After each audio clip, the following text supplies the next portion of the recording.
Então vamos abrir Tiago 5, a partir do versículo 13. Diz assim: entre vocês há alguém que está sofrendo, que ele ore.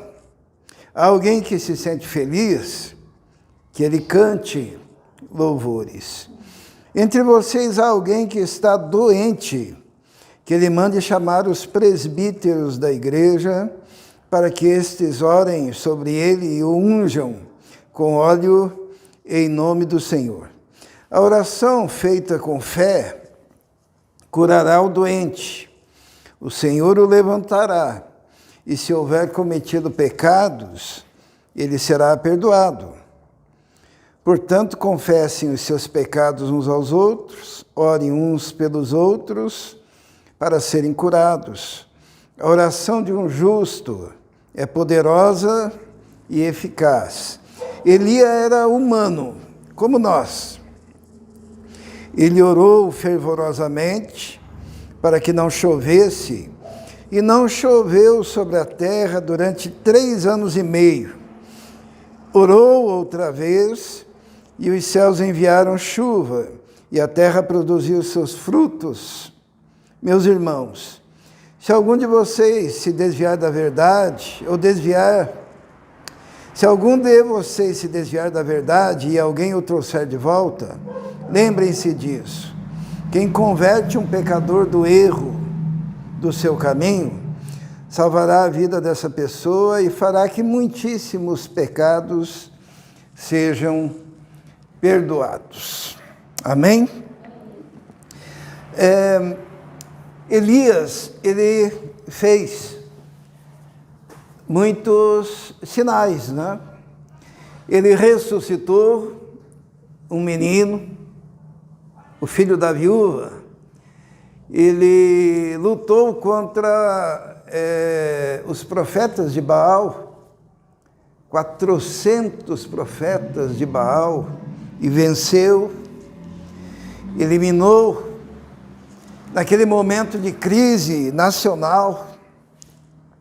Porém, quando ele é lembrado, ele não é lembrado por esses feitos. Elias, aquele que ressuscitou, né? Um menino. Elias, aquele... Não.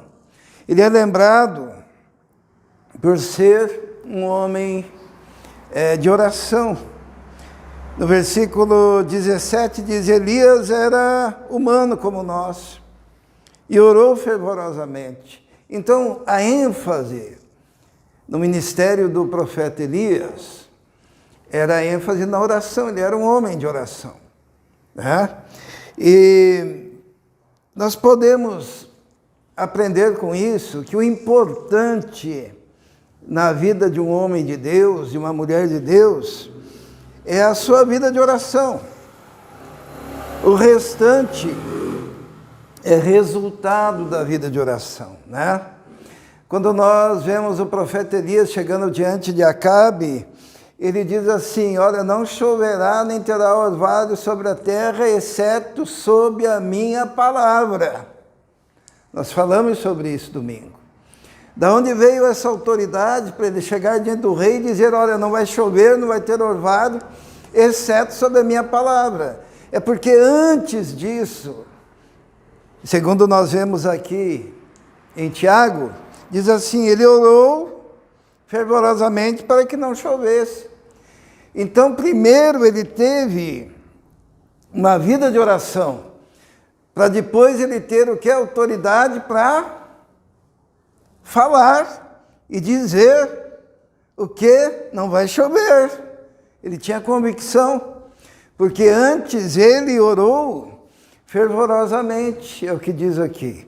Ele orou fervorosamente para que não chovesse. E Deus o atendeu. E quando Deus o atendeu, ele simplesmente foi até o rei e disse: não vai chover. A autoridade de alguém que tem vida de oração. Não tem outro jeito. O que nós aprendemos com a vida de oração do profeta Elias? A primeira coisa que nós aprendemos Hoje nós temos pouco tempo, vamos falar rapidamente. A primeira coisa que nós aprendemos está no versículo 17 de Tiago, capítulo 5. Elias era humano como nós. Na versão dos irmãos está escrito: Elias era um homem sujeito às mesmas paixões, fraquezas. Não é isso? Então a primeira coisa que nós aprendemos é que oração não é para fortes. Oração é para os fracos. Quando dá o exemplo de Elias, diz assim: ora, Elias era humano como nós. Elias era sujeito às fraquezas humanas, normais. Porque normalmente quando a gente pensa num homem de oração, numa mulher de oração, a gente coloca lá em cima, né? É o poderoso, é o forte, é o tremendo, está acima da média. Tiago diz: não, ele primeiro fala, está doente, está com problemas, né? É para chamar os presbíteros, que seriam os pastores da igreja, para que orem. Não é isso? Então está falando o contexto todo sobre oração. E quando dá o exemplo, diz assim: Elias era um homem comum, fraco, né? Sujeito aos mesmos problemas que nós enfrentamos. Então nós precisamos tirar esse paradigma do grande homem que eu vou procurar lá no grande avivamento que está lá não sei onde. Não, tem que procurar um Elias fraco, um Elias humano, um Elias sujeito às paixões, às fraquezas. Sabe por quê? Quando o homem de Deus é forte, ele não precisa de Deus. Ele já é forte. E se ele é forte também, ele já determina o que é para Deus fazer. Se tem uma coisa que oração não é dizer a Deus como que ele deve agir. Eu tenho uma informação: Deus sabe como agir. Deus, ele não precisa de conselheiros, porque o Conselho Supremo é o Pai, o Filho e o Espírito Santo, né? Que é o Conselho da Santíssima Trindade.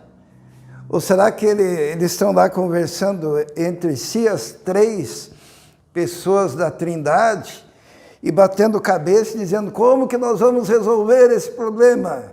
Tenho uma ideia, vou chamar a Bia, vou chamar a Fernanda, porque daí vai ajudar a Santíssima Trindade a tomar uma decisão. Será? O que vocês acham? Deus, ele tem tudo sob controle. Quando nós oramos, nós não oramos para dizer para Deus o que ele tem que fazer. Nós não oramos para trazer luz aos pensamentos de Deus, mas nós oramos para falar de nós,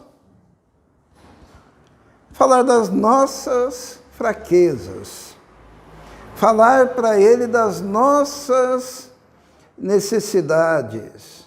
Nós não vamos diante de Deus, e não é que Deus não saiba das nossas fraquezas, é que é importante, e por isso o Senhor nos ensina, que nós devemos abrir o coração para falarmos com o Senhor.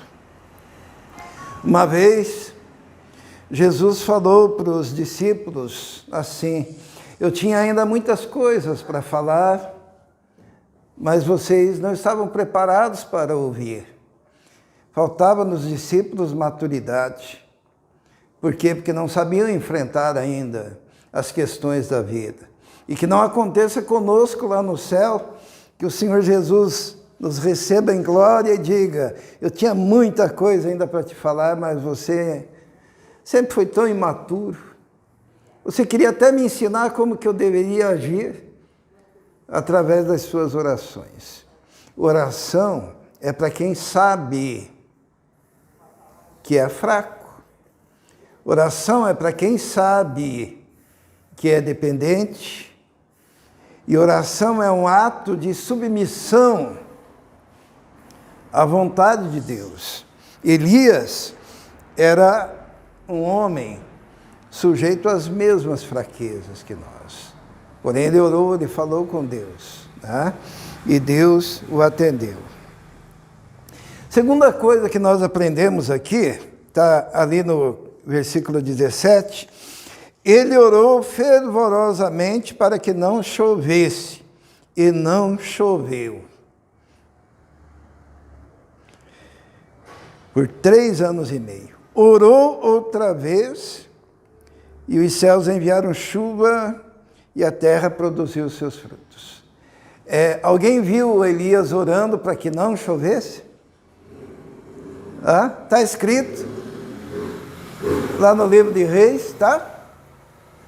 É a segunda coisa que nós aprendemos. Ele orou fervorosamente, mas nem tá escrito lá que ele orou. Está escrito que ele apareceu, ele era de Tisbe, não é? Uma cidade desconhecida, e ele simplesmente chegou diante do rei e disse: não choverá. A oração que ele fez, fervorosamente, foi em secreto. Não aparecia. Depois, aparece ele orando para chover, né? Lembram que ele coloca a cabeça no meio do joelho e se coloca numa posição como se fosse uma mulher dando à luz? Lembram disso? Ele se humilhou dessa forma diante de Deus e dizia para o ajudante dele: vai lá e veja, sobe no monte e veja se está vindo chuva. E o menino lá, o rapaz, foi 7 vezes, até ele voltar e dizer: eu vi uma nuvem do tamanho de uma mão. E Elias disse: corre, que vem chuva. Mas ele orou fervorosamente a princípio e ninguém viu. Por quê? Que oração não é espetáculo público. Oração não é espetáculo público. Os fariseus, na época de Jesus, eles iam em praça pública, porque tinha horário de oração, né?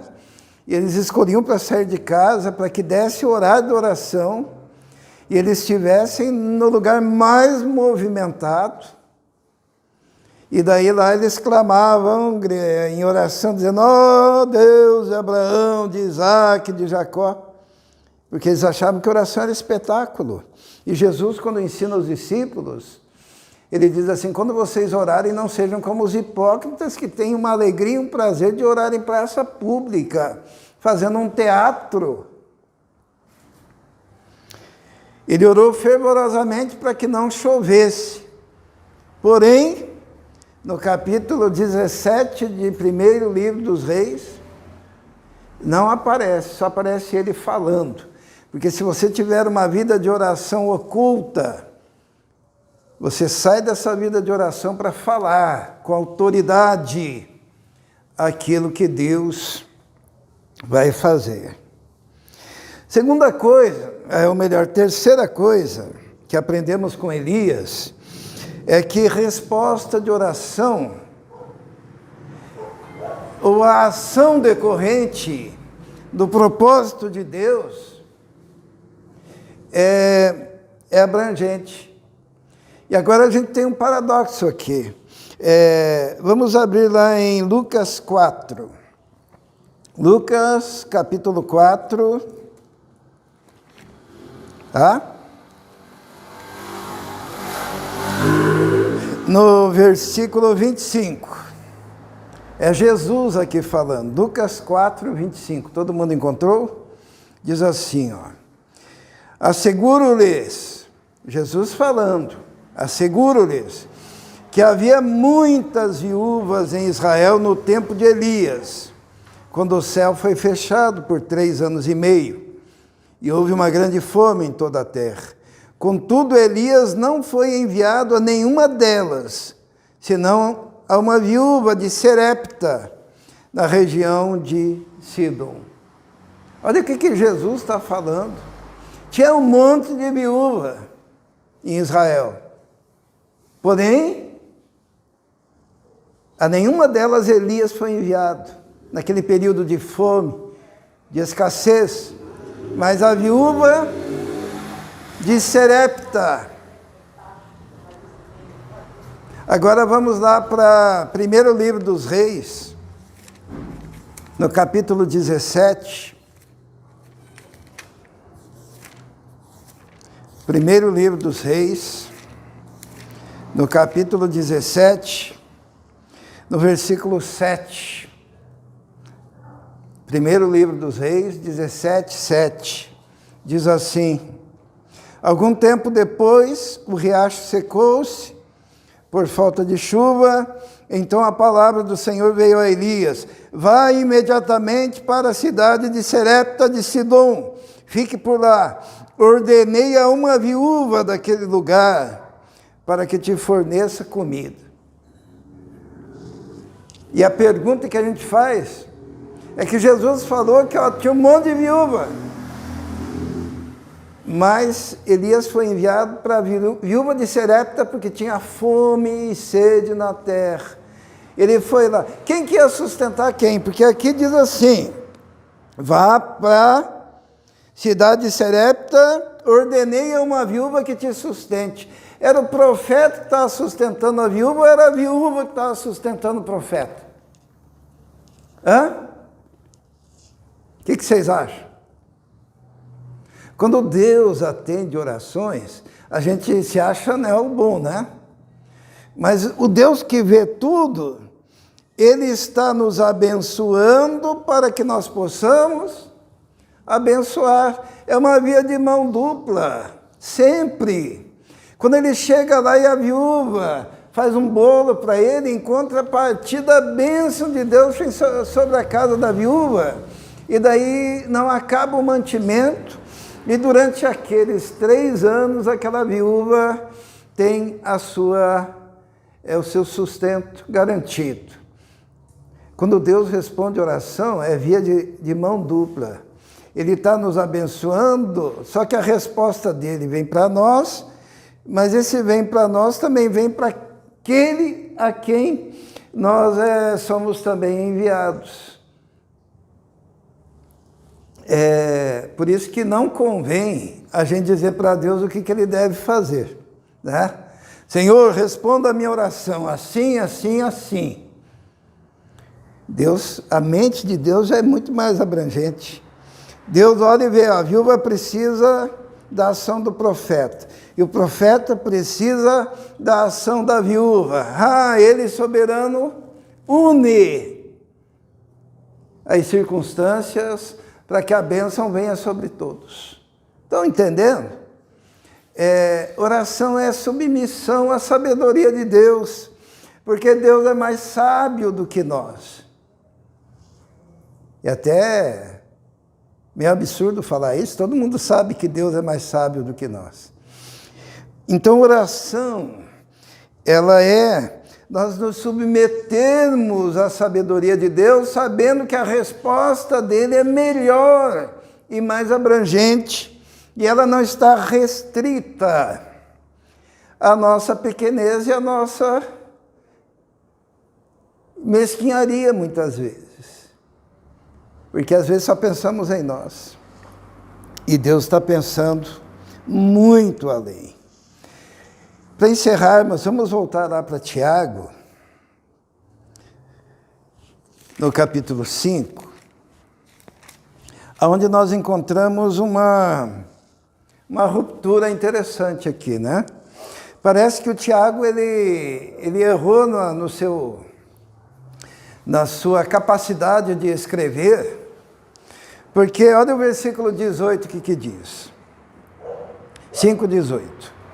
Orou outra vez, e os céus enviaram chuva, e a terra produziu os seus frutos. Meus irmãos, se alguém de vocês se desviar da verdade, alguém o trouxer de volta, parece que mudou de assunto, né? Não é isso? Diz assim, no 18, e orou outra vez e choveu. Daí no 19, meus irmãos, se alguém de vocês se desviar da verdade, alguém o trouxer de volta, lembre-se disso, que quem converte um pecador do erro do seu caminho, salvará a vida dessa pessoa e fará que muitíssimos pecados sejam perdoados. Sabe o que nós aprendemos aqui? Que o objetivo final da oração, sabe o que é? É reconciliação. Você está orando por comida e Deus está pensando, tem que dar comida e promover a reconciliação de alguém.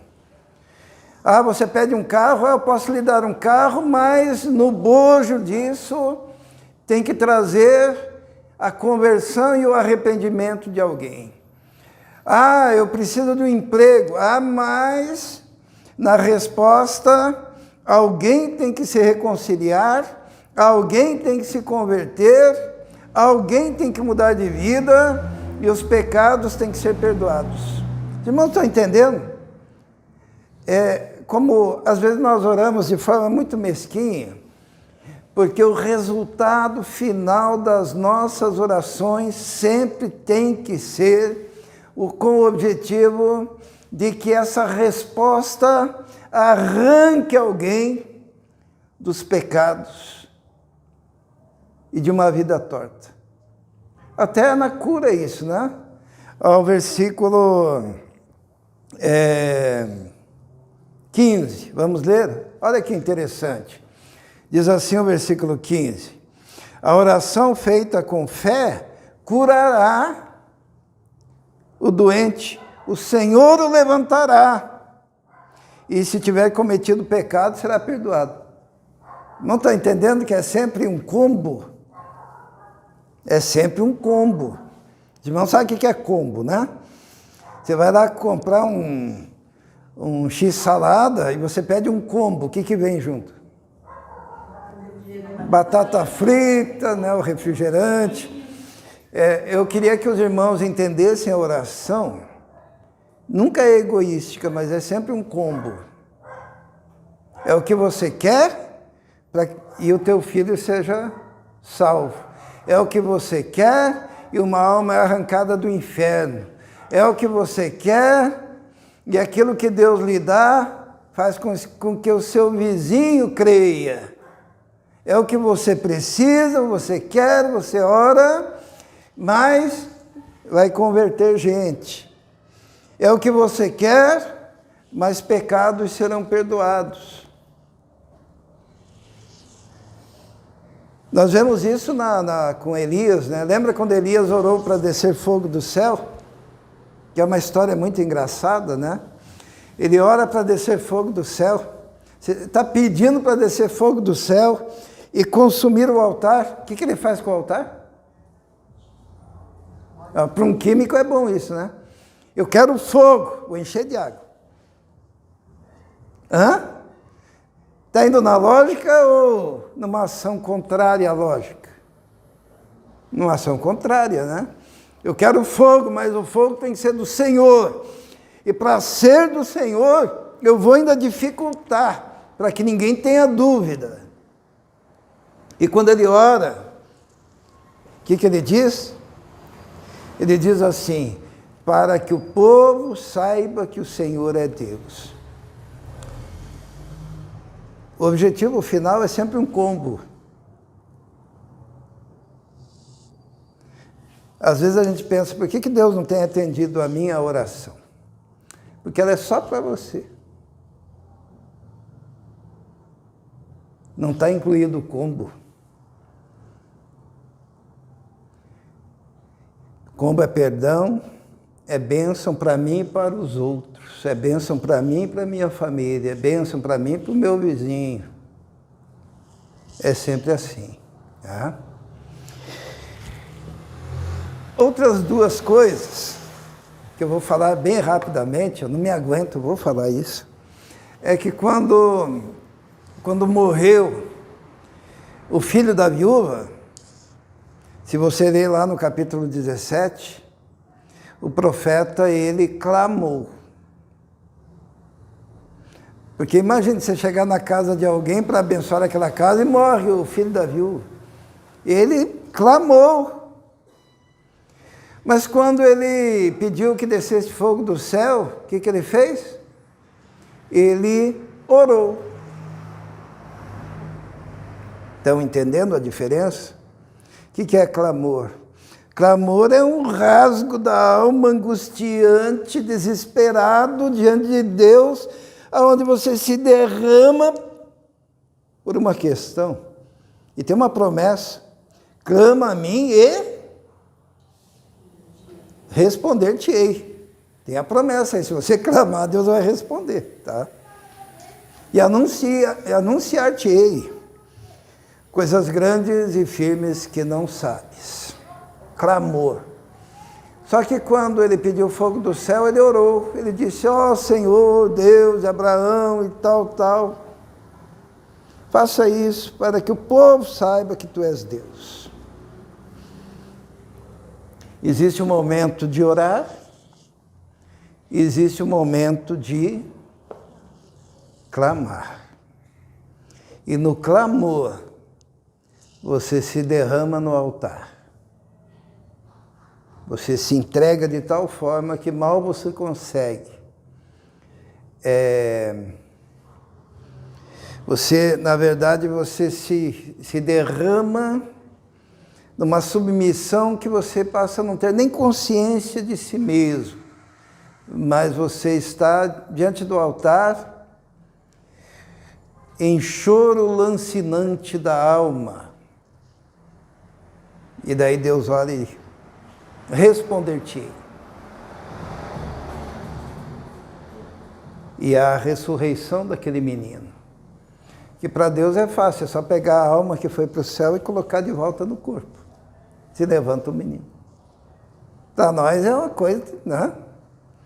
Mas Jesus disse que teríamos poder em oração, até para ressuscitar os mortos.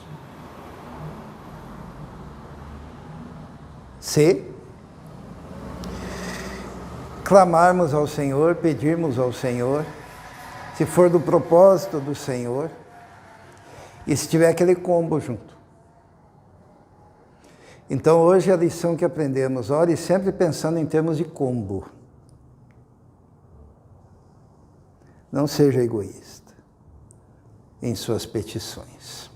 Amém?